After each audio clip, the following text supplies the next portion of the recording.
"Sir, this ticket belongs in economy, but we're full today, so you'll have to sit here."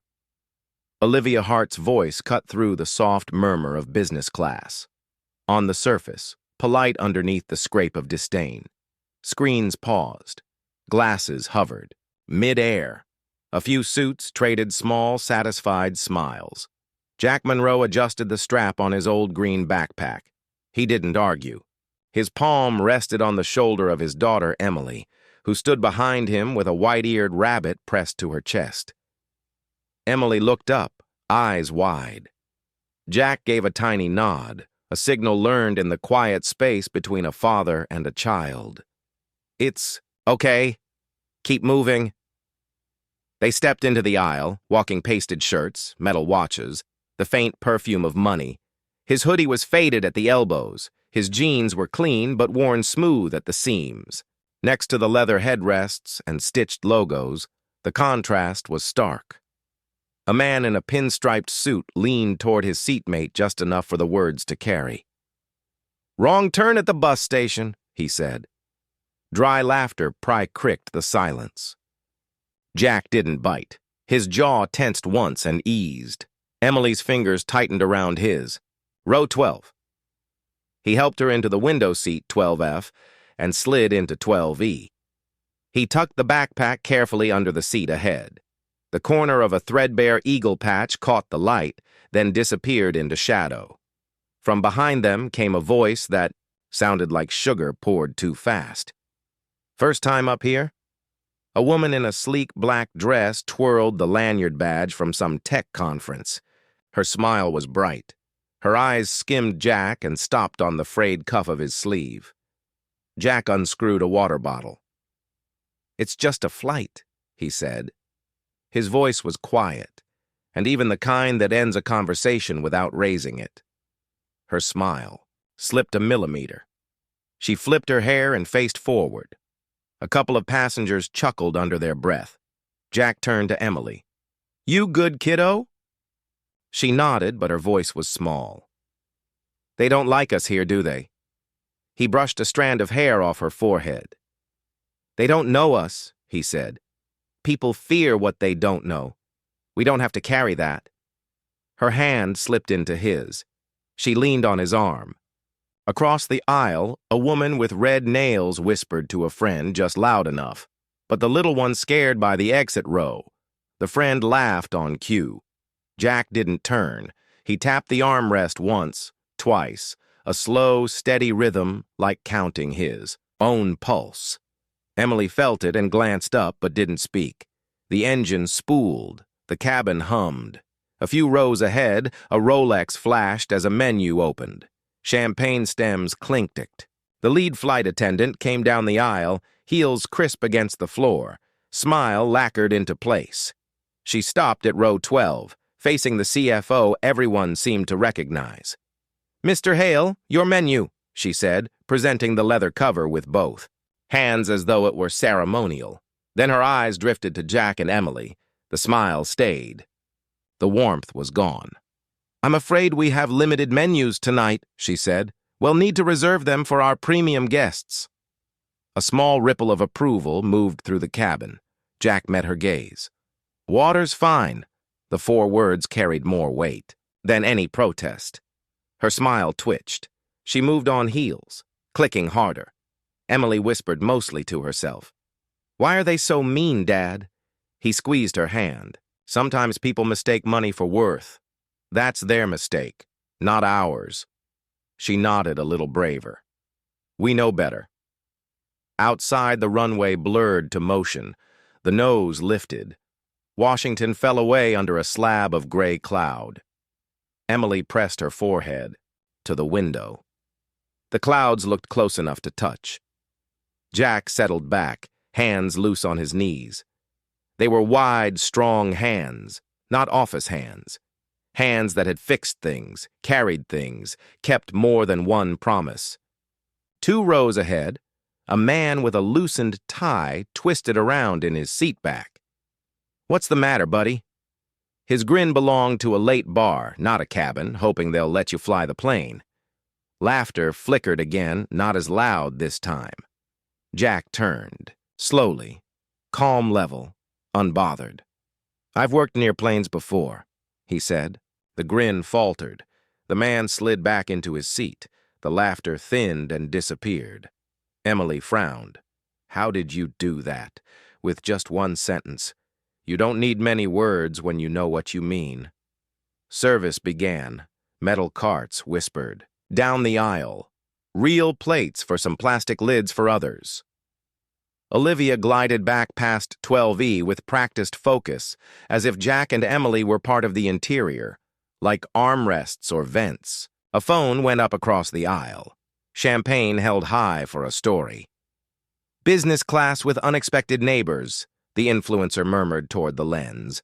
Her friend, a lawyer with a perfect bob, didn't bother lowering her voice. "Tag it. Ed upgrade. Gone wrong." Emily shrank a little. Jack rested his hand near hers, not pushing, just present. The rhythm returned in his finger. 1, 2. Steady. Another voice from behind, syrupy again, aimed right at Emily. "Don't take it personally, sweetie. Business class isn't for everyone." Jack turned his head this time. His eyes were kind and immovable. "Kindness doesn't cost extra," he said. "Some people still can't afford it." The woman flushed, surprised, and faced forward.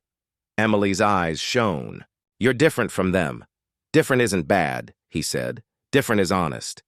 The seatbelt sign chimed off.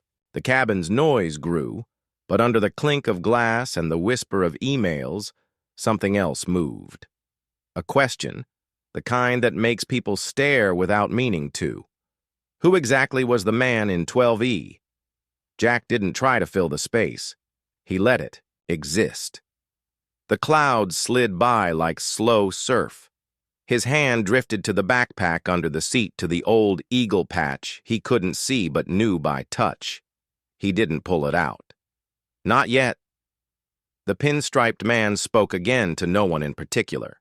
"Airlines must be desperate," he said. "Next, they'll raffle off cockpit time." "Funny thing about seats," Jack said without looking up. "They don't change the person sitting in them." That landed with a quiet thud. This time, no one laughed. Olivia returned with a basket of warm towels and a 1,000-watt smile for the front row. At Jack's armrest, the smile dimmed. "Anything else for you?" she asked.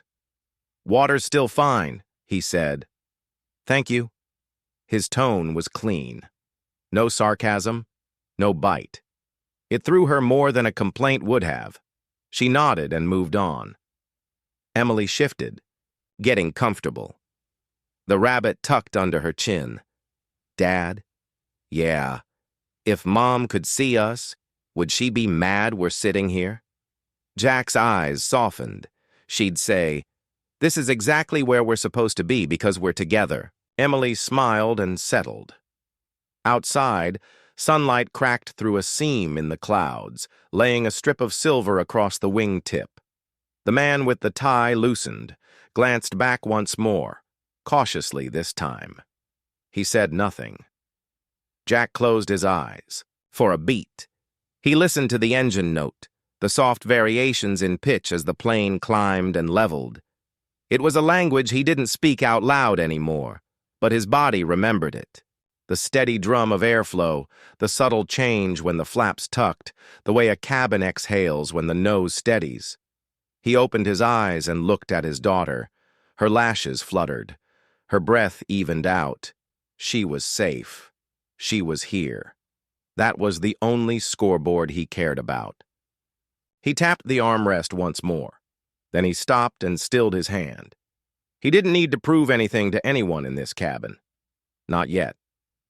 The engines had settled into a steady hum, the kind of sound that vibrated faintly through the polished leather armrests. Business class passengers slipped into their routines, ordering cocktails, tapping at keyboards, scrolling through glowing screens. For a moment it seemed as though the sharp words from earlier might dissolve into the white noise of flight. But contempt has a way of lingering like smoke that refuses to clear. Richard Hale leaned back in his seat 2 rows ahead of Jack. His Rolex glinted as he adjusted his cuff, the motion deliberate meant to be seen. He turned to his companion, a man with cufflinks shaped like tiny dollar signs, and pitched his voice just loud enough to carry. The airline must be desperate if they're filling business with charity cases. Richard drawled, lips curved in a satisfied smirk. The cufflink man chuckled. Next thing you know, they'll be raffling off seats at the bus depot. Their laughter rolled backward through the cabin, soft but sharp enough to cut. Emily's small shoulders stiffened. She hugged her stuffed rabbit tighter, pressing the worn fabric against her cheek. Her eyes darted to her father, searching his face for a reaction. Jack's gaze stayed fixed on the seat back ahead. He didn't flinch, didn't frown, didn't rise to the bait. His hand rested calmly on the armrest, steady as stone. After a long breath, he turned just enough to meet Emily's worried eyes. "Remember what I told you?" he whispered. "Their words don't define us." Emily nodded, though her lip trembled. Across the aisle, Tara Wells angled her phone to capture the perfect shot of her champagne glass. Cabin lights glittered against her polished nails as she whispered to her friend Claire Donovan. "This is content, right? Imagine day in business class sitting next to, well, whatever that is." Her eyes flicked dismissively toward Jack. Claire's laugh rang out brittle as glass. "Make sure you tag it. Shan upgrade gone wrong." The 2 women laughed. Together, their tone rehearsed cruel. Emily sank lower in her seat. She was only 8, but she understood mockery well enough. Jack turned his head slowly, his eyes resting on Tara for a beat too long. His stare was calm, but piercing, the kind that made people hesitate. Sometimes he said softly, but clear enough for the row to hear the loudest voices come from the emptiest rooms. Claire's smile faltered. Tara shifted her phone, lowering slightly. Neither responded. Emily blinked up at her father's surprise, pushing past her worry. She whispered, "Bud, you always know what to say." Jack's lips curved faintly. "You don't need many words when you know the truth." From the row ahead, Mark Ellison, tie still loose, his grin, still careless, leaned over the back of his seat. "Hey, hero," Mark said, voice thick with mockery. "Wrong section. Shouldn't you be back guarding the bathroom door?" A ripple of laughter followed, though thinner now, less certain. Jack tilted his head steady as ever. "Funny thing about seats," he replied, voice even. "They don't change the person sitting in them." The air shifted. The laughter didn't follow. Mark's grin faltered, and he slumped back into his chair. Emily squeezed her father's hand, pride glowing in her eyes. The meal service began. Olivia swept down the aisle with trays of menus, her smile reserved for select passengers. She stopped at Richard's row, presenting the menu with a flourish. "For you, Mr. Hale," she said warmly. Richard accepted it with smug ease. Then Olivia's eyes flicked to Jack and Emily, her smile thinned. "I'm afraid we have limited menus tonight," she said briskly, voice just a shade too loud. "I'll need to reserve them for our premium guests." A murmur rippled through the cabin, half amusement, half approval. Jack didn't look away. His reply came quiet, firm, like a line etched in stone. "Water's fine." The words landed heavier than protest. For the first time, Olivia's polished mask faltered. She moved on quickly, heels clicking sharper against the floor. Emily tugged her father's sleeve. "Don't you want to eat, Dad?" Jack brushed a strand of hair from her forehead. "I want you to eat, sweetheart. That's enough for me." Across the aisle, smirks lingered. Their laughter came low, but it no longer rang with certainty. Something in Jack's calm unsettled them. The flight pressed on. Glasses clinked at screens. Flickered conversations rose and fell. Yet the air carried a taut undercurrent charged by something unspoken. From behind, Jessica Lange leaned forward again, her voice dripping false kindness. "Don't take it personally, sweetie," she said to Emily. "Business class just isn't for everyone." Emily's eyes widened. Her throat tightened with the urge to reply, but no words came. Jack turned his gaze locking with Jessica's. His voice was soft but unyielding. "Kindness doesn't cost extra," he said, "but some people still can't afford it." Jessica blinked her smile, cracking for just a breath before she pulled back silent. Emily's eyes glistened. She whispered, "Dad, you're different from them." Jack squeezed her hand gently. "Different isn't bad, Em. Different is what makes us who we are." Outside the window, clouds rolled like silver waves beneath the fading light. Emily pressed her forehead to the glass, watching them drift. Jack leaned, back outwardly calm, though his fingers tapped once against the armrest, a rhythm only he knew. The whispers still threaded the cabin's smirks, sidelong glances, quiet judgments. But beneath it all, a shift had begun, a question forming. Even if no one dared to ask aloud, who exactly was the man in the worn hoodie sitting silently with his daughter in row 12? The answer would come later. For now, the whispers circled like shadows, pressing against the hum of the engines, trying and failing to chip away at the quiet strength seated firmly in 12E. The cabin lights dimmed to a muted gold, softening the sharp edges of the business-class cabin and creating the illusion of calm.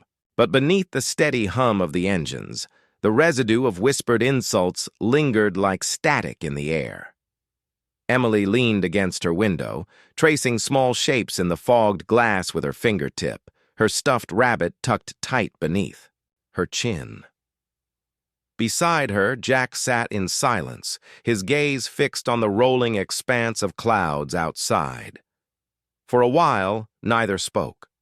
Silence had always been his armor. But in silence, memory had a way of rising. Emily's small voice broke through. "Dad." Jack turned. Her wide eyes searched his face, carrying the weight of questions no 8-year-old should have to ask. "Why do people act like we don't belong? Did we do something wrong?" The question pressed into Jack's chest like a blade. He reached out and brushed a strand of hair from her forehead. "No, Em. We didn't do anything wrong. Sometimes people only see what's on the outside. They forget there's a whole story they'll never understand." Emily bit her lip, like when I read just the first page of a book and think it's boring, but then the story gets good. A faint smile flickered across his face. Exactly like that. Her gaze dropped to the old backpack tucked beneath the seat. The corner of a faded eagle patch peeked out from the canvas threadbare, but stubbornly intact. "That patch," she whispered. "Is it from before? From when Mom was still here?"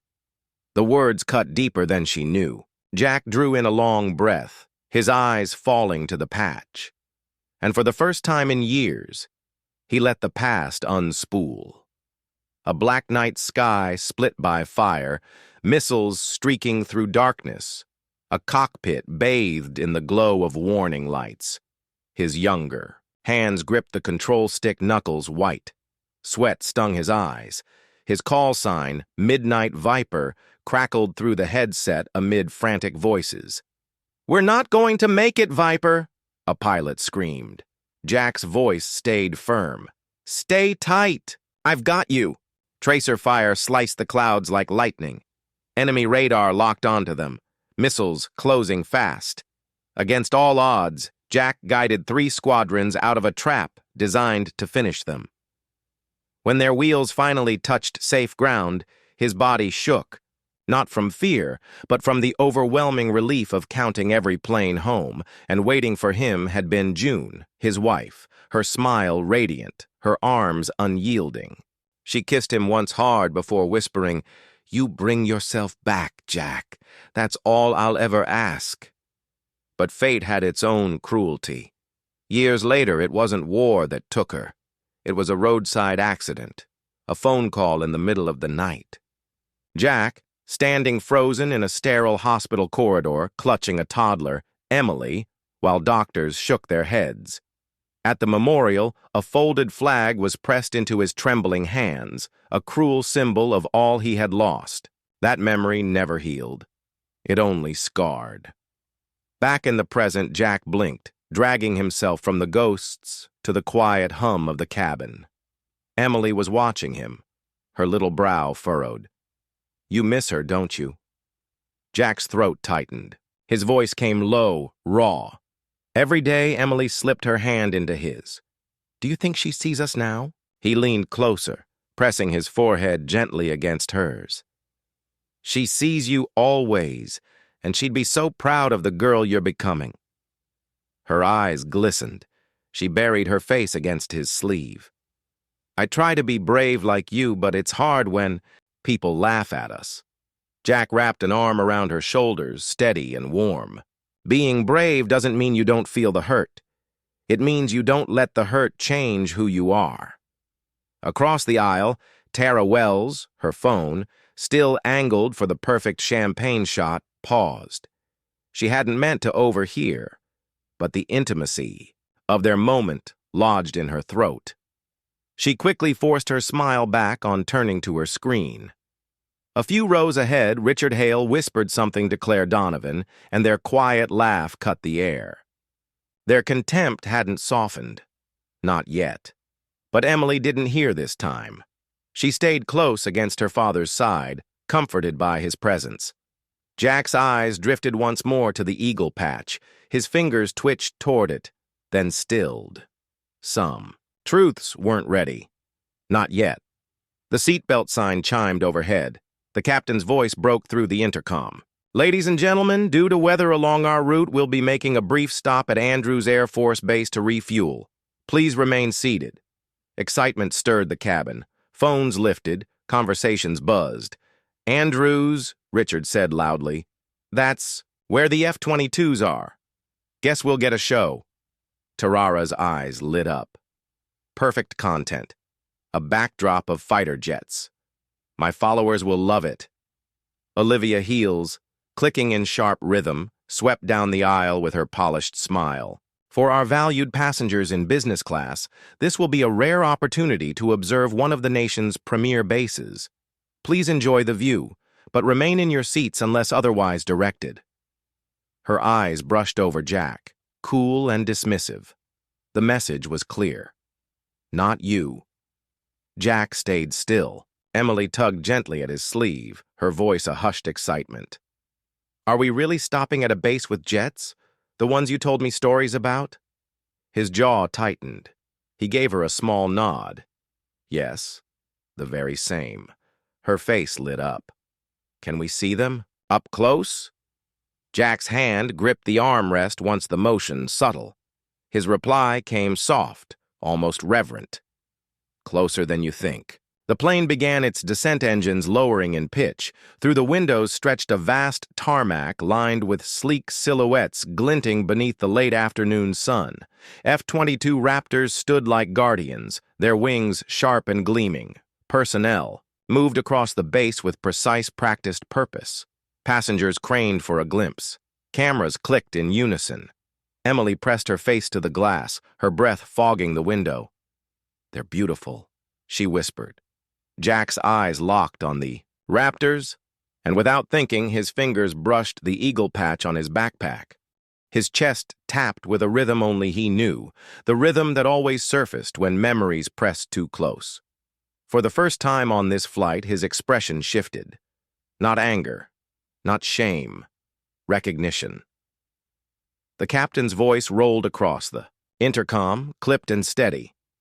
"Ladies and gentlemen, we've been asked to make a brief stop at Andrews Air Force Base for refueling and inspection. Please remain seated. It should only take a few minutes." A ripple of excitement swept through business class. Heads leaned toward the windows, phones already in hand. For most passengers, this detour was a novelty and anecdote to savor over cocktails, later a brush with the sleek world of fighter jets and steel discipline. Richard Hale straightened his tie, flashing a grin at Claire Donovan. Now, this is worth the ticket price. We'll see the Raptors up close. Not everyone can say that. Claire smirked, her sharp-rimmed glasses catching the light.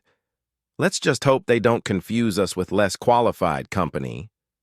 Her glance slid toward Jack and Emily like the tip of a blade. Emily pressed her hands to the window.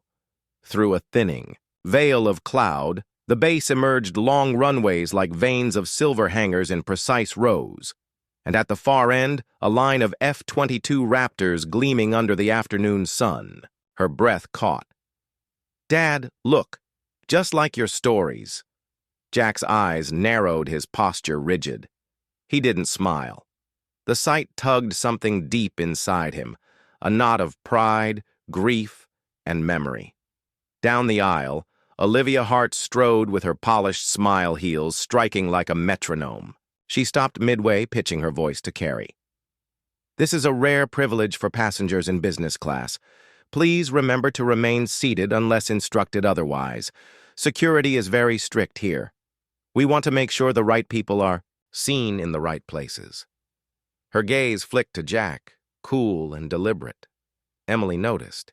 She tugged her father's sleeve. "Why'd she look at us like that?" Jack's voice was steady. "Because sometimes people forget respect isn't earned by a seat number." Emily frowned, then whispered, "Mom wouldn't like her." Jack's mouth curved faintly, almost a smile. No, she wouldn't. Across the aisle, Tara Wells angled her phone for a selfie with the tarmac behind her. "Content, gold," she murmured to the lens. "Business class landing at Andrews Air Force Base. Who else gets this view?" Her voice was pitched high, meant not for those around her, but for thousands watching online. Mark Ellison chuckled from 2 rows up. "Bet they won't let everyone off," he said. "Military brass doesn't exactly roll out the red carpet for tourists." His eyes flicked toward Jack and Emily. The barb landed sharp. Emily gripped her rabbit tighter, but Jack's hand settled calmly on hers, grounding her. The jet kissed the runway with practiced ease. Outside, ground crew in crisp uniforms moved, like clockwork arms, signaling sharp under the vast blue sky. And then the Raptors, 6 of them, lined in flawless formation sunlight, flashing off their angular wings, even through the thick glass of a commercial airliner. Their presence dominated the horizon. The cabin buzzed. Cameras snapped. Murmurs swelled. "Look at that," Richard whispered, awe, briefly softening his arrogance. "Those machines could eat the sky alive." Jack's gaze locked on the jets. His fingers tapped the armrest in a quiet rhythm so instinctive he hardly noticed. Emily did. "You're doing it again," she whispered the tapping. Jack stilled his hand. "Old habit." She tilted her head. "From when you used to?" She hesitated. His jaw tightened. "From before," he said softly. Emily studied him, then nodded, sensing the weight behind his words. The cabin doors stayed shut, but movement stirred at the front. 2 men in uniform boarded. The younger strode briskly toward the cockpit. The older, sharp-jawed presence, like a storm contained, stepped into business class. A hush rippled through the cabin. "Is that?" someone whispered. "A major! Look at the insignias!" Emily leaned closer to Jack. "Dad." He looked serious. Jack's eyes followed the man. Recognition flickered, then stilled. The major moved with measured authority, offering crisp nods to certain passengers. Richard Tara Clare, professional detached, until his gaze shifted and froze. It locked on Jack. For a moment, silence pressed down like gravity. Then the major's voice rang out deep and steady, yet carrying something rarely heard in such tones reverence. "Midnight Viper," he said. "Stand up." The words cracked through the air like thunder. Gasps erupted. Smirks dissolved. Whispers died mid-breath. Emily's heart leapt to her throat. She turned wide eyes toward her father. "Dad? What did he call?" "You?" Jack's face was unreadable, but his hand found hers warm and steady. Slowly, deliberately, he rose from his seat. The cabin seemed to tilt. Men and women who had dismissed him now stared, stunned, as the quiet man in 12E stood taller than they had ever imagined. The major stepped forward, boots striking hard. Against the floor, his hand lifted in a salute sharp as steel. Outside on the tarmac, every pilot by the Raptors snapped to attention. A line of soldiers raised their hands in perfect unison, saluting the man inside the cabin. Emily clutched her rabbit so tight it seemed strained, her pulse hammered. Her father, the man in a faded hoodie, the man they mocked, was someone else entirely, someone the world had not forgotten. The cabin held its breath for one long second. No one moved. No one blinked. The name Midnight Viper hung in the air like thunder that refused to fade. Jack Monroe, invisible just minutes earlier in his faded hoodie, now carried every gaze in the room. His daughter's fingers clung to his hand, trembling. Emily's eyes searched his face wide with awe and fear. "Dad? What did he just call you?" she whispered, her voice cracking. Jack's jaw tightened. He didn't answer her. Instead, he rose. The movement was slow, deliberate, like a man uncoiling after years of silence. When he stood at his full height, the cabin seemed to shrink, its air growing heavier. Major Kyle Bennett, broad-shouldered jaw carved from granite, remained at the aisle. His salute snapped sharp, unflinching, as though it had been waiting for this moment. His voice carried across the cabin. "Sir, it's an honor." Gasps rippled. Oh, few passengers recoiled as if the air itself had shifted around Jack. Richard Hale, who had mocked him minutes ago, froze with a champagne glass trembling in his hand. Tara Wells lowered her phone, forgetting the camera for the first time. Jack inclined his head, a quiet acknowledgement. He didn't return the salute he had left that world behind, but the respect in his eyes was clear. Outside, 6 F-22 Raptors gleamed in perfect formation. On the tarmac, pilots in flight suits snapped to attention, boots striking in unison. Their salutes rose like a wall of steel.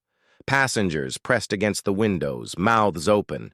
They couldn't compute what they were seeing. An entire squadron honoring the man they had dismissed as less than human moments before. Emily's whisper cut through the silence. "Dad, are they saluting you?" Jack bent toward her, his voice steady. "They're saluting what we've been through," the words quiet as they were burned like fire. Mark Ellison sputtered his arrogance, faltering. This has to be some mistake. He's just..." Major Bennett's eyes cut toward him, cold as steel. "There is no mistake. This man led 3 squadrons through enemy skies when the rest of us believed we wouldn't see another dawn. Whispers rolled like surf. 3 squadrons.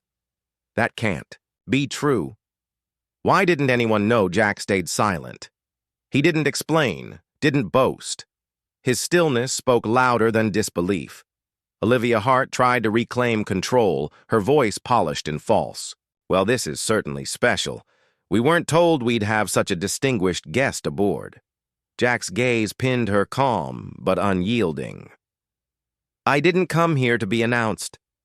The words silenced her. Emily tugged his sleeve. "Why didn't you ever tell me?" she whispered. Jack crouched to her level, the cabin holding its breath. His voice was soft, meant only for her. "Because being a hero isn't about what people call you. It's about coming home and being here with you."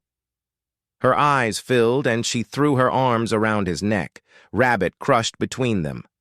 A few passengers shifted uncomfortably, not out of disdain, but shame.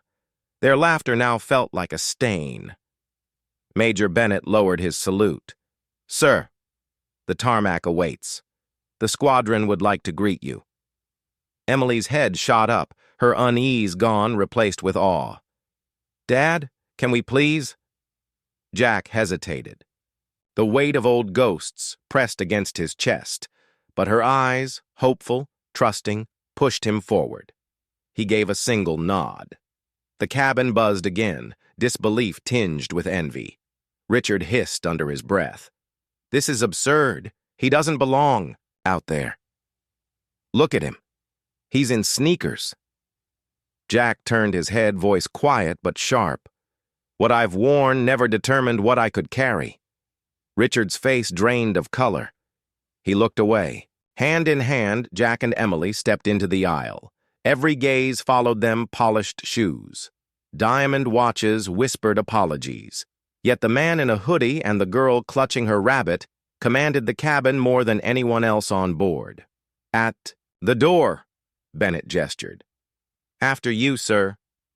Jack paused, looking down at Emily. "Stay close." She nodded eagerly. The doors opened. The base air rushed in sharp with jet fuel humming with power and discipline.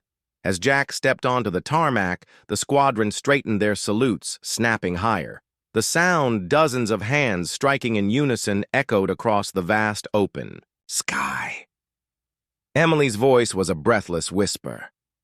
"They're really doing it for you." Jack looked down at her, his eyes softened by warmth he hadn't felt in years. "No, Em.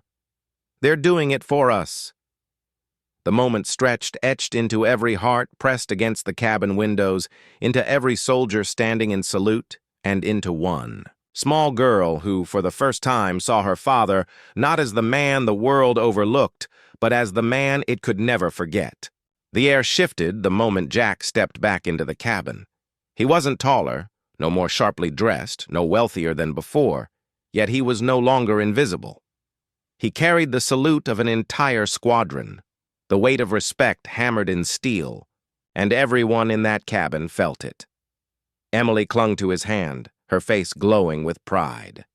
Her stuffed rabbit dangled loosely from her other hand, forgotten because her father now seemed larger than life. The passengers struggled to reconcile what they had just witnessed. Whispers flickered through the rows like sparks leaping from dry wood. "That can't be real," one man muttered. "Why would they salute him?" another said.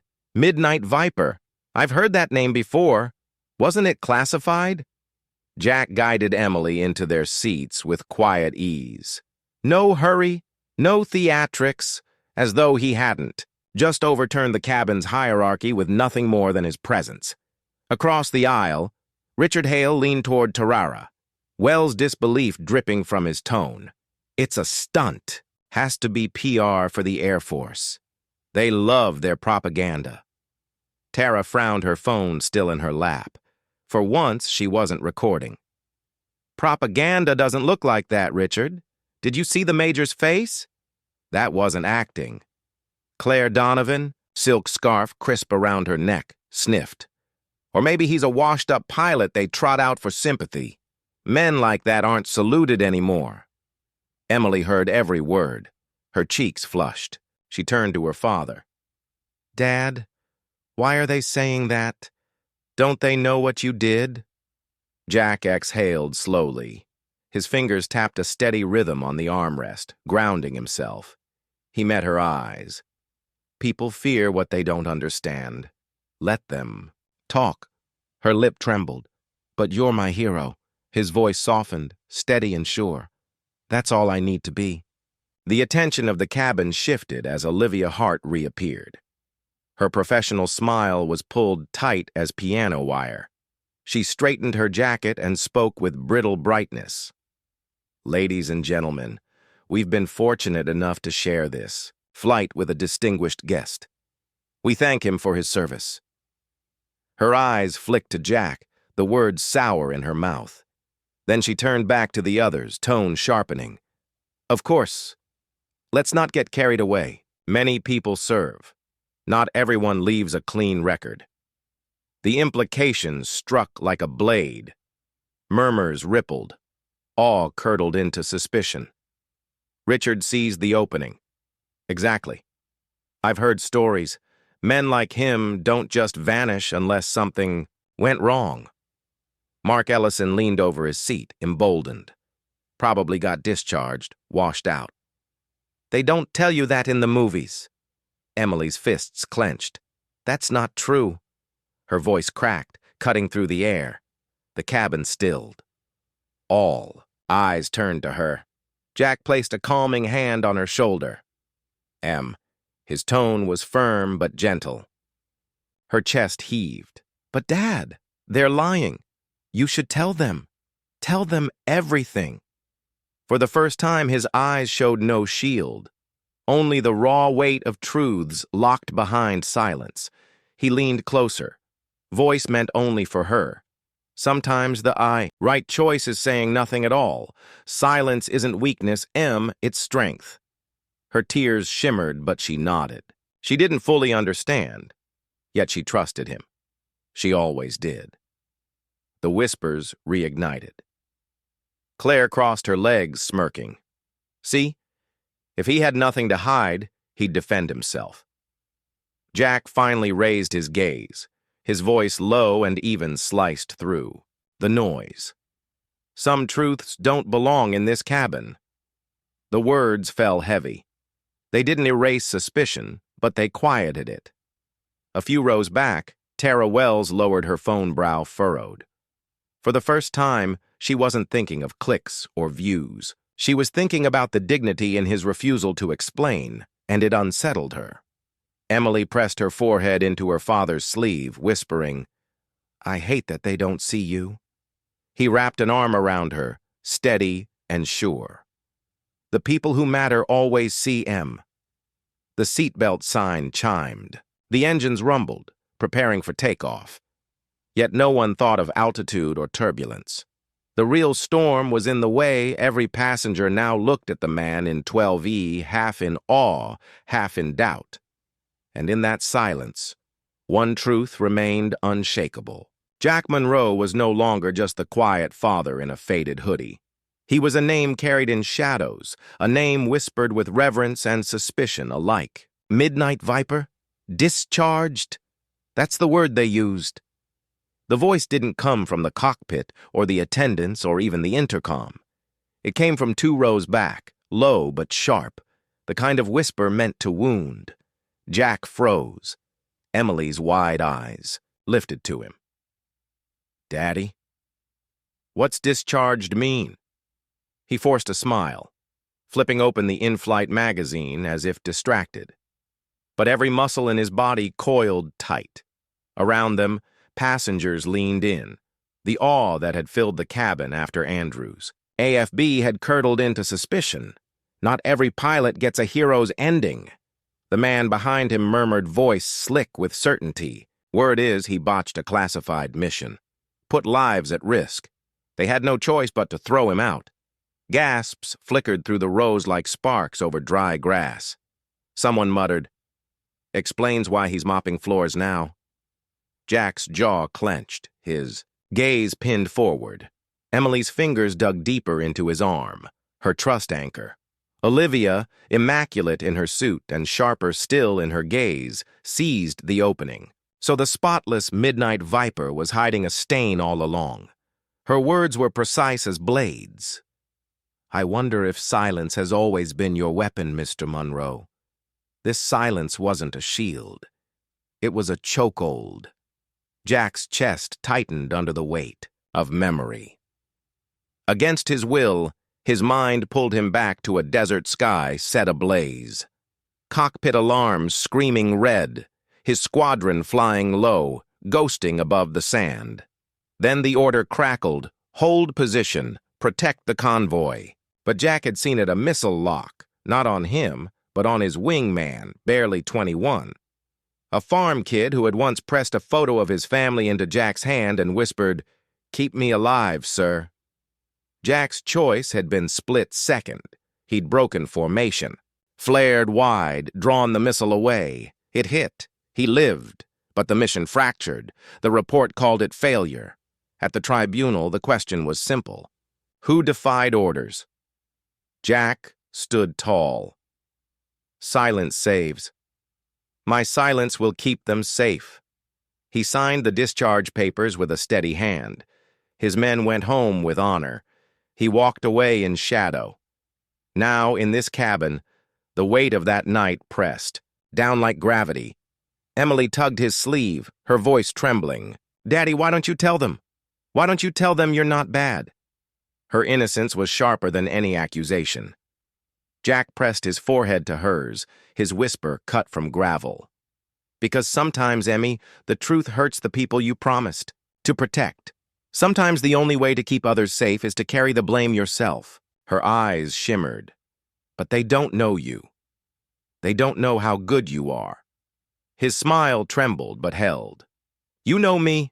That's enough." The cabin was merciless.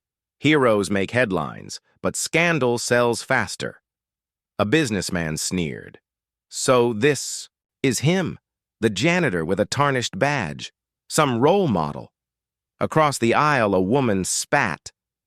"My brother served. He never disgraced his uniform." Olivia leaned forward, her voice velvet but venomous. "Funny thing about silence, Mr. Monroe. It doesn't just protect, it condemns. Every story you refuse to tell, someone else will write for you." Jack's fists tightened on his knees. But before he could respond, Emily slid out of her seat. Her small frame trembled, but her voice carried clear. "My dad is not what you say he is." The cabin froze. Emily's cheeks burned, but she stood tall. "He's the one who makes pancakes with smiley faces when I'm sad. He fixes things people throw away, even when no one thanks him. And he's the one who taught me that being quiet doesn't mean being weak." She swallowed, her voice breaking. "It means being strong enough to put someone else first." Her words cut sharper than any whisper. Passengers shifted uneasily. The businessman looked away. Even Olivia's eyes flickered just for a breath. Jack rose steady as stone and laid a hand on his daughter's shoulder, guiding her back into her seat. His voice was calm, measured, yet it filled the cabin. Sometimes the loudest truth is silence, but silence doesn't erase sacrifice. It carries it. He scanned the rose faces that had admired, doubted, condemned. He didn't flinch.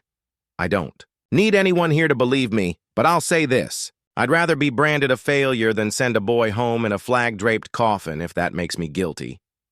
His jaw tightened, his eyes unwavering. "Then I'll wear the stain. No applause? Not yet." The air was too thick, the wound too fresh. But the sneers eased, the whispers faltered.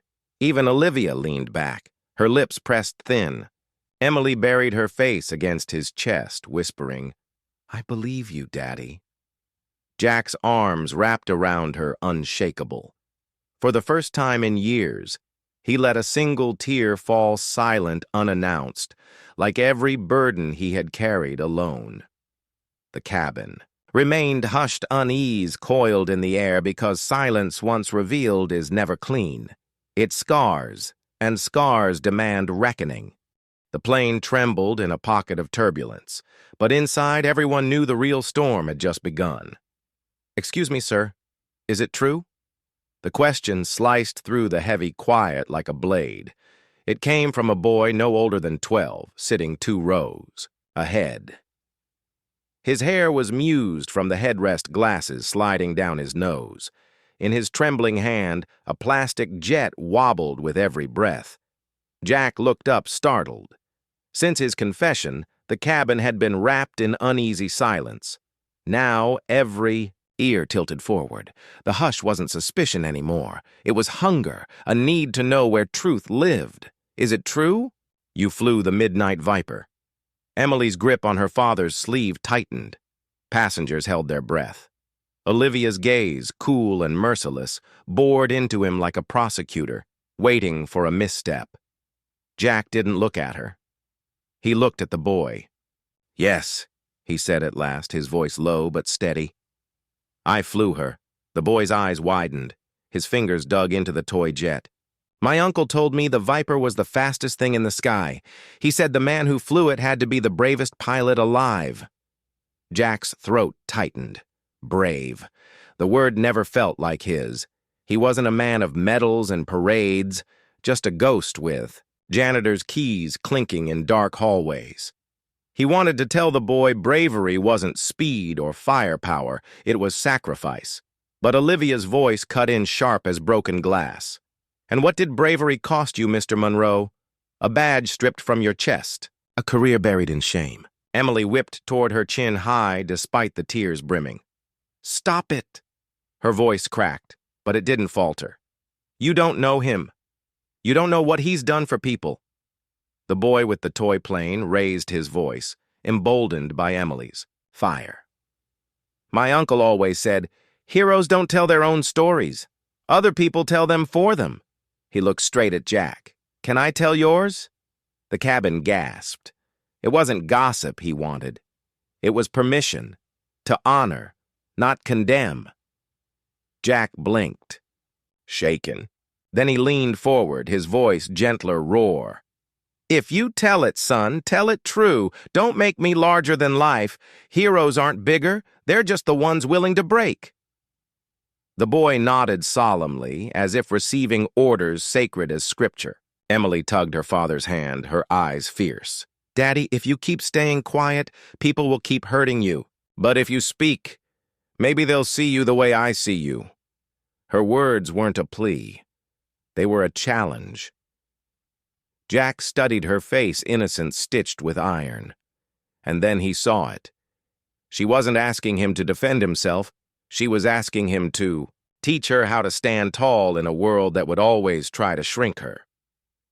He pressed his forehead to hers, his voice gravel soft. Then maybe it's time I let my silence break. The turbulence struck like a fist. The plane lurched, ripping screams. From throats. Overhead, bins rattled. A soda can clattered down the aisle. Emily yelped and clung to her father. The captain's voice crackled through the intercom, taut with strain. Ladies and gentlemen, we've hit unexpected turbulence. Please remain seated and fasten your seatbelts immediately. The aircraft dropped hard. Oxygen masks tumbled down like pale ghosts. Then a man in MIDC cabin collapsed sideways into the aisle. His face drained white, his breaths ragged. Heart attack, someone shouted. The flight attendants froze, caught between training and fear. Jack was already moving. He dropped to his knees beside the man, instincts firing like combat alarms. His palms pressed down in steady rhythm. Call it out, he barked. We've got cardiac arrest. Bring me the AED now. A flight attendant scrambled, fumbling through the overhead. Jack's voice cut through the panic, sharp and commanding. Count with me. He drove compressions into the man's chest. 1, 2, 3, 4. Don't let me lose him. Emily sat frozen hands over her mouth, watching her father transform. This wasn't the quiet janitor who fixed leaky faucets. This was someone fierce, unflinching, a leader burning through the shadows. Olivia, too, was struck silent. The man she'd tried to paint as a ghost was suddenly undeniable. The AED arrived. Jack tore open the package with soldier's precision, placed the pads, and shouted, "Clear!" The jolt snapped through the man's body. For a breathless second, nothing. Then a gasp, shallow but alive. Relief surged through the cabin like breaking waves. Applause cracked, messy but real. A woman sobbed into her hands. Jack sat back, sweat dampening his shirt chest, heaving. He looked up to find Emily staring at him as if she'd just seen the truth of him for the first time. Daddy, she whispered, voice trembling with awe. You didn't stay silent this time. His smile came weary but certain. No, sweetheart. Some moments don't let you. When paramedics boarded at the emergency landing, Jack stayed quiet as the man was wheeled away, but the silence now wasn't damning. It was reverent. No one saw a disgraced janitor anymore. They saw the man who had chosen silence when it shielded others and action when it saved a life. Even Olivia's lips pressed thin, looked shaken. She'd come, searching for cracks. Instead, she'd found fire. As the engines roared again and the plane lifted skyward, Emily curled against her father. Her words pierced deeper than any tribunal ever had. You told me silence can save, But today I learned something, too. She tilted her face up, eyes blazing with the child's fierce truth. Courage saves louder. Jack kissed the crown of her head, his hand steady on her shoulder. For the first time in years, he let himself believe she was right. The stain of silence hadn't vanished. But maybe, just maybe, courage was beginning to write a new story. The sky outside had turned from blue to a violent smear of gray. The storm clawing at the aircraft with invisible fists. Rain streaked the windows in diagonal lashes. Inside, every passenger sat strapped tight, knuckles pale against armrests. The memory of the man who had collapsed lingered, but it was quickly swallowed by something larger, nature itself. The seatbelt sign glowed red. The plane pitched hard, drawing gasps and muffled cries. A coffee cup skittered off a tray and struck the floor. The captain's voice crackled over the intercom, tense but composed. "Ladies and gentlemen, we've encountered an unexpected storm system. Please remain seated with your seatbelts fastened. We'll do everything possible to maintain a safe course." But the words didn't settle nerves. Fear spread like smoke. Emily's small hand clutched Jack's instantly. Her eyes, wide and unblinking, held both trust and terror. "Daddy, are we going to fall?" Jack squeezed her hand, leaning close so only she could hear. "No, sweetheart. Planes are built to ride storms, just like us." "But you're shaking," she whispered, noticing the tremor in his hand. He swallowed hard, forcing stillness into his grip. "That's not fear, that's memory." The storm struck again harder, shoving luggage against the overhead bins. A woman screamed in the back, sparking a ripple of panic. Flight attendants rushed down the aisle, their voices urging calm but cracking under strain. Then Olivia stood, bracing against the lurch. Her sharp voice cut the noise clean. "Everyone sit down. Panic will not save you." It wasn't soothing, but it silenced the cabin. Dozens of eyes turned toward her. Then hers locked on Jack Sharp, fierce but not mocking this time. "If you know something that can keep these people calm, Monroe, now is the time." Jack hesitated. The storm rattled the fuselage like a giant's fist. Every face was turned toward him now. They didn't want the janitor. They wanted the pilot. Emily tugged his sleeve, her voice trembling but resolute. "Daddy, you told me silence can save, but this storm doesn't need silence. It needs you." Her words struck harder than the turbulence. He looked at her and saw not just his daughter, but his reason. Slowly he rose, gripping the back of the seat for balance. When he spoke, his voice carried steady through the roar. "Listen to me. I've flown storms like this before. You'll feel jolts. You'll hear noises. But none of that means the plane is failing. It means she's fighting. And trust me, she's strong enough to win." The cabin hushed, breaths still ragged but tethered now. The boy with the toy jet raised it in trembling hands. Like the midnight viper, Jack allowed the faintest smile. Exactly. The viper never quit. Neither will this plane. Another violent shake rolled through the cabin, drawing gasps, but this time no screams. People gripped their seats tighter, eyes squeezed shut, but now with something new in their fear-disciplined belief. Olivia sank slowly back into her seat. Her eyes never left Jack. No sneer curled her lips now, only something unreadable, almost human. Minutes dragged like hours. Lightning flashed across the windows, painting faces in ghostly white. Emily pressed against her father's chest, whispering, "You're not invisible anymore, Daddy. Everyone sees you now." He kissed her hair, jaw tight. "That's not what matters, Em. What matters is you see me." Tears brimmed in her eyes. "I always did." The words cracked something inside him in the best way. For years, silence had been his shield, but it had also buried him, and Emily deserved a father who was more than a ghost. Suddenly, the plane dropped. Weightlessness stole the air from every chest. Passengers screamed, lights flickered. For a breathless second, Jack was back in the cockpit, alarms blaring, co-pilot shouting, "Sky tearing apart!" He forced the past, away, whispering under his breath, "This isn't combat. This is survival."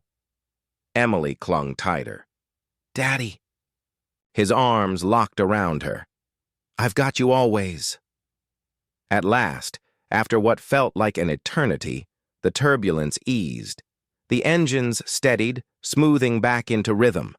The captain's voice returned lighter now, ragged with relief. "Ladies and gentlemen, we've cleared the worst of it. Thank you for staying calm. We'll continue on course to Washington." Applause broke out, shaky, uneven, but real. Some passengers cried openly. Others reached across aisles to clasp hands. Relief swept through like a tide. Jack stayed still.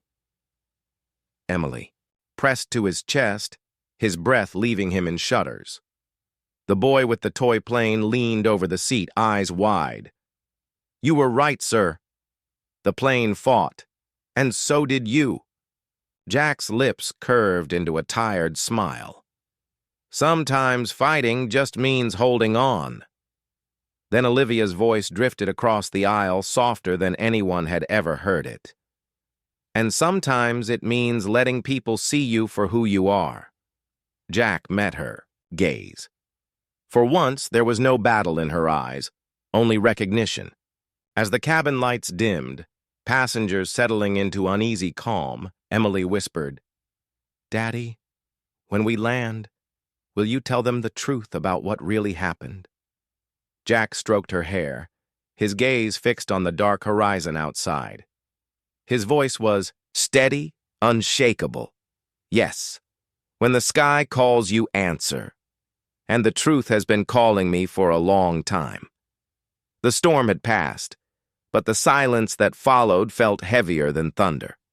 Passengers whispered nervously, replaying the terror, their eyes flicking toward Jack, as if he carried answers the captain hadn't given. Even the hum of the engine seemed subdued, echoing with things unsaid. Jack sat rigid. Emily curled beneath his arm.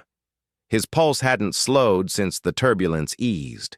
He had spoken up, studied them, stepped out of the shadows where he had hidden for years, and now there was no undoing it. Across the aisle, Olivia studied him with an intensity that felt like interrogation. "You're not just some janitor," she said finally, her voice low but cutting through the hush. "The way you spoke, the calm in your voice. You've flown before, haven't you?" Nearby passengers leaned in. The boy with the toy plane clutched it to his chest, wide-eyed, waiting. Jack drew a slow breath. He could lie. He had been lying for years, but the storm had stripped something away. Emily's hand squeezed his, urging him forward. Once Jack set his voice carrying down the aisle, "I was a pilot, not commercial military F-22s. My call sign was Midnight Viper." The cabin inhaled as one. Whispers rippled instantly. The boy's mouth fell open, repeating the name like it was legend Midnight Viper. Olivia's eyes narrowed. Then why the mop? Why the shadows? What happened to bury a man like that in silence? The question pierced deeper than turbulence ever could. Jack's chest tightened. He saw faces, his squad, his brothers in arms flashing before him. The night that ended it all, the silence he had carried like a coffin. "I was discharged under a cloud," he said. "There was a mission, a choice I made that saved lives but broke rules. Someone had to take the fall, and I stayed quiet. It cost me my wings, my career, my name." His voice trembled, but he didn't stop. "For years, silence was my shield. It kept my daughter safe. It kept me breathing. But tonight, his eyes swept the cabin meeting, every gaze, some tearful, some reverent. Tonight reminded me that silence isn't always strength. Sometimes it's a cage, Emily tilted her face up to him, her voice small but piercing. "Daddy, cages are for birds who forget they can fly." Gasps turned to soft laughter, not mocking but marveling. Jack kissed the crown of her head, his throat tightening. The intercom crackled. "Ladies and gentlemen," the captain's voice said, taut with strain. "Weather over Washington is worsening. We've been cleared for a direct approach, but it'll be tight. Air Force Command has dispatched escorts to guide us through." As if on cue, twin shadows streaked past the windows, sleek fighter jets, wings gleaming in the dying stormlight. A ripple of awe swept the cabin. Emily's eyes went wide. "Daddy!" "Look, eagles!" Jack's chest clenched. Familiar silhouettes. The kind he once flew beside, and then cutting through the static of the intercom came a voice clear, commanding, chillingly familiar. "Eagle 1 to midnight." "Viper, do you copy?" The entire cabin froze. Passengers glanced at one another in disbelief. Olivia's jaw fell open. Jack's breath caught. He hadn't heard that name aloud since the night ended. His throat closed, but instinct surged past hesitation. He reached for the attendant call button, pressing it hard. "This is urgent," he told the nearest flight attendant. "Patch me into the cockpit. Now." Moments later, Jack stood in the narrow galley headset, pressed to his ear, a flight attendant watching with wide eyes. "This is Midnight Viper," Jack said, voice rough but steady. "Copy. Eagle 1. Static." Then the reply came sharp and sure. "Viper. Thought we lost you. Eyes on the storm ahead. You're in our pocket. Hold formation." Passengers crowded the aisle, craning to hear. Their fear shifted into awe. Olivia stared at Jack as though a ghost had stepped back into flesh. Jack closed his eyes for half a beat. Memories rushing checklists, call signs, the pulse of flying wingtip to wingtip. When he opened them again, his focus was clear. "Roger, Eagle 1, he said, his voice carrying not only to the jets outside, but to everyone listening, holding formation. The cabin erupted in hushed murmurs, fear bleeding into faith. The boy with the toy jet whispered reverently, "He's really one of them." Emily tugged his sleeve, her eyes glowing. "Daddy, you answered the sky." Jack knelt, cupping her face. "I'll never stay silent again, Em. Not when the sky calls, not when you need to see me." Her tears spilled, but her smile broke through them. "Then you're still flying." The plane banked lightning, flashing one last warning before fading. The escorts held steady, guiding them through the final wall of cloud. Jack stood in the galley, not at the controls, but leading all the same. His silence shattered, his truth alive in the open air. Passengers leaned toward the aisle as if his strength could anchor them. Olivia's voice rose softer than it had ever been. "You didn't fall, Monroe. You were pushed, and somehow you're still carrying us." Jack met her eyes. For once, not with bitterness, but with quiet steadiness. Sometimes being pushed is the only way to learn you can climb. Minutes later, the clouds thinned, revealing Washington glowing beneath. The captain's voice, steadier, now returned. "Ladies and gentlemen, we are on final approach, thanks to our escorts and to one of your fellow passengers. We're coming home safe." Applause erupted, thunderous and cathartic. People stood despite the seatbelt sign, clapping, crying, reaching to touch Jack's shoulder as though anchoring themselves to him. This time, Jack didn't wave them off. He accepted it, not as a hero's welcome, but as acknowledgement, not invisible, not silent. Seen. Emily pressed her cheek to his chest, whispering through tears and laughter. "We're landing, Daddy. Both of us." Jack kissed her forehead, his own, tears finally falling. "Yes, sweetheart. Together." The wheels touched down with a screech of metal and a roar of reverse thrust. The cabin shook, but no one screamed. They laughed, They cried, they clapped, and Jack, for the first time in years, didn't feel like a ghost chained to silence. He felt like a man answering the call of the sky and of his daughter's faith. The plane rolled to a stop at the gate brakes, hissing engines winding down into a silence as heavy as the storm they had just outrun. For a beat, no one moved. 200 strangers bound by fear and survival held their breath as one. Then the seatbelt sign chimed off and applause thundered unrestrained. Raw. Passengers rose to their feet. Some clapped, some wept, some reached for Jack as though gratitude could spill from their hands. He stood in the aisle, Emily tucked against him, uncertain whether to shrink from the light or finally stand tall beneath it. A man in a crisp suit, the same one who had sneered at Jack's uniform hours earlier, pushed forward, his face wet with tears. He extended a trembling hand. "You saved my boy's life when you calmed this cabin. I judged you. I was wrong. I'm sorry." Jack studied the hand, then clasped it firmly. "We all carry storms inside us. Tonight just reminded me it's time I stop hiding mine." The man gripped harder, his apology silent but understood. Behind him, the boy with the toy jet stepped forward, eyes wide, voice quivering. "Sir, Midnight Viper, would you sign this?" The call sign rippled through the cabin again like a resurrected legend. Jack crouched, taking the toy gently, and borrowed a pen from a flight attendant's tray. His voice dropped tender but steady. "Don't remember me as Midnight Viper.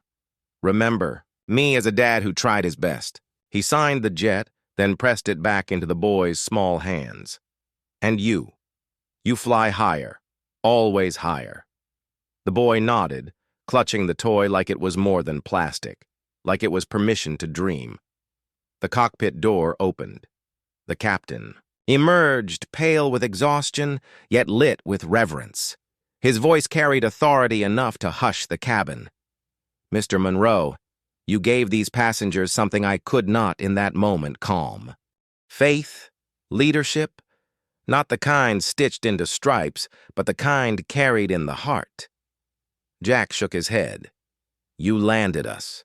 You carried us home." The captain's lips curved faintly. "We carried them together." Passengers began filing out, pausing, to touch Jack's arm, whispering words that carved deeper than metals ever had. "You gave us hope. You showed my daughter what courage looks like. You reminded me not all heroes wear suits." When the crowd thinned, Olivia lingered. Her heels clicked softly as she approached, her expression unreadable. "For years," she said, voice low, "I thought silence meant dignity, that in boardrooms survival meant swallowing truths. But tonight, watching you, I realized silence can be surrender, and I've surrendered too much." Jack's gaze held hers. "Silence feels safe until it robs you of yourself." Her lips parted, trembling slightly. "Then maybe it's time I find my voice."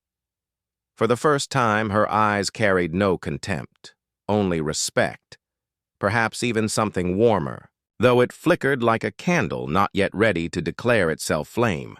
Jack stepped onto the jet bridge and the world erupted. The terminal blazed with cameras, reporters surging forward, voices slicing through the air. "Midnight Viper, were you really the pilot? Why were you discharged? Did you endanger these passengers? Hero or fraud?" Jack pulled Emily close, shielding her from the crush. Security rushed in, but the storm of questions pressed harder. And then Olivia moved. She strode ahead, heels striking like a gavel arm, lifted with the authority of a woman who had commanded boardrooms her whole life. "Back off!" she snapped, her voice like steel. "He carried 200 souls through hell. Show respect or get out of the way." The press faltered, stunned. Olivia turned back softer now. "You don't owe them answers. Not tonight." Jack shook his head. "No, hiding is what caged me. If I stay silent now, I lock the door again." He set Emily gently at his side, squeezed her shoulder, and stepped toward the microphones. The terminal hushed expectation, hanging heavy. My name is Jack Monroe. Once I flew under the call sign Midnight Viper years ago, I broke the rules in combat to save lives. For that, I was discharged. I stayed silent, believing sacrifice meant strength. But silence became my prison. Tonight, my daughter showed me the truth. Silence doesn't protect you, it erases you. He paused, voice tightening, but unflinching. I don't know if I'm a hero. I know I'm a father. And tonight, I chose to be seen. Not for redemption, not for medals, for her. He touched Emily's shoulder. She looked up, her eyes bright as starlight. The terminal fell still. Cameras clicked, not with frenzy, but with reverence. One reporter lowered her mic, whispering, "That's not a fraud, that's a man." From the crowd, an officer in uniform stepped forward, chest heavy with insignia. Jack stiffened, bracing for judgment, but the officer saluted. "Midnight Viper. The record never told the whole story. Some of us knew, we never forgot." Jack's throat caught. He returned the salute, not as a soldier bound by duty, but as a man finally unshackled. Later, when the terminal had emptied, Jack walked hand in hand with Emily through the quiet concourse. She swung their arms lightly, humming as though storms and reckonings had never touched her spirit. "Daddy," she asked, "you sweetheart, when they clapped for you, did you feel it?" Jack smiled, pressing her small hand against his chest. "I felt it here, and for the first time in years I didn't feel alone." Emily rested her head against him, whispering, "Then you're free." He kissed her hair, his heart breaking open in the best way. "Yes, finally free." The first rays of dawn filtered through the glass walls of Washington National Airport, staining the marble floor with soft gold. Outside, the storm had finally broken the sky, washed clean. For Jack Monroe, silence no longer pressed like a weight on his chest. It felt different now, lighter, almost sacred. Passengers who had survived the long night scattered toward loved ones, waiting with flowers, open arms, and tears. Yet many still paused, turning back for one last glance at the man they had once dismissed as a janitor and now regarded as something more. Some whispered blessings, others pressed a hand to their heart. They left carrying not just luggage, but a story. Jack walked slowly, Emily's small hand tucked in his. She skipped a little, her backpack bouncing with each step, her face bright despite the exhaustion. Her trust, her joy had been his compass in the dark, and now he finally understood where it pointed.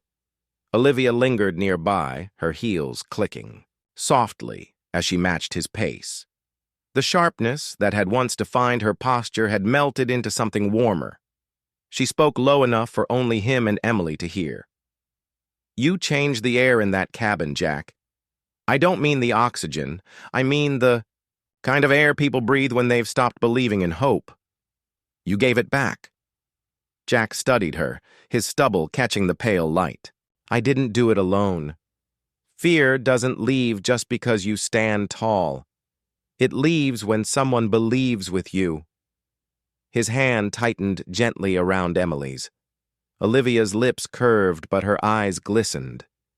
Then maybe that's the only kind of leadership that lasts. She hesitated as though 1,000 unspoken words pressed against her chest. Instead, she simply touched his arm, a quiet human gesture. "Don't vanish into silence again. The world still needs your voice." Jack swallowed hard, his throat thick. "I'll try this time. I'll try." By mid-morning, the terminal had emptied. Jack and Emily stepped out onto the curb, the city humming awake around them. A cool breeze lifted her hair as she tilted her face to the sky. "Daddy," she whispered, "the clouds look like wings." Jack followed her gaze. The broken storm clouds, stretched in long arcs, sunlight piercing them like feathers etched in gold. For the first time in years, the sight didn't remind him of what he'd lost, but of what still lay ahead. "They do," he murmured. "And they're not broken anymore, just flying where they're meant to." Emily squeezed his hand. "Like us," Jack bent, pressing his forehead against hers, his voice breaking into something both prayer and promise. "Exactly like us." Later that day, in a quiet riverside park, father and daughter sat on a weathered bench. No cameras, no applause, no questions. Just two souls who had weathered a storm together. Emily leaned against him, her head tucked beneath his arm. "Daddy," she asked softly. "Yes, sweetheart." "Were you scared last night?" Jack exhaled, his chest loosening, terrified. "More than I've ever been. Not of flying, not of falling, of not being enough for you." Emily looked up her young eyes, carrying a wisdom that stilled him. "You were enough. You've always been enough. You just couldn't hear it until now." His throat burned. "You saved me, Emily. You reminded me that silence. Can't raise a child. Can't protect a heart. Only love can." She smiled, brushing her small fingers across the calloused lines of his hand. "Then keep talking, Daddy, even when it's hard. Especially when it's hard."